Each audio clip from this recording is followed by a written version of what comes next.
We'll practice identifying slope and y-intercept from a table of values for a linear equation.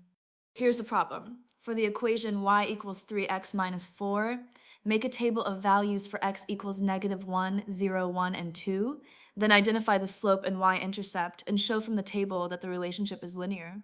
First, we substitute each x value into the equation y equals 3x minus 4 to find the corresponding y values. For x equals -1, y equals 3 times -1 minus 4, which is -3 minus 4, giving -7.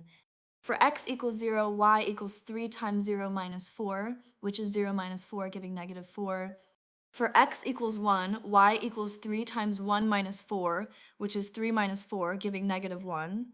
For x equals 2, y equals 3 times 2 minus 4, which is 6 minus 4, giving 2. Now we can make the table. The x values are -1, 0, 1, and 2. The corresponding y values are -7, -4, -1, and 2.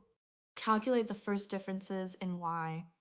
-4 minus -7 equals 3. -1 minus -4 equals 3. 2 minus -1 equals 3. The first differences are constant plus 3, so the relationship is linear. The slope is the constant difference, which is 3. The y-intercept is the y value when x equals 0, which is -4.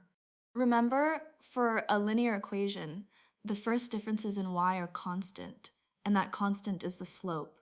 The y-intercept is the y value when x is 0.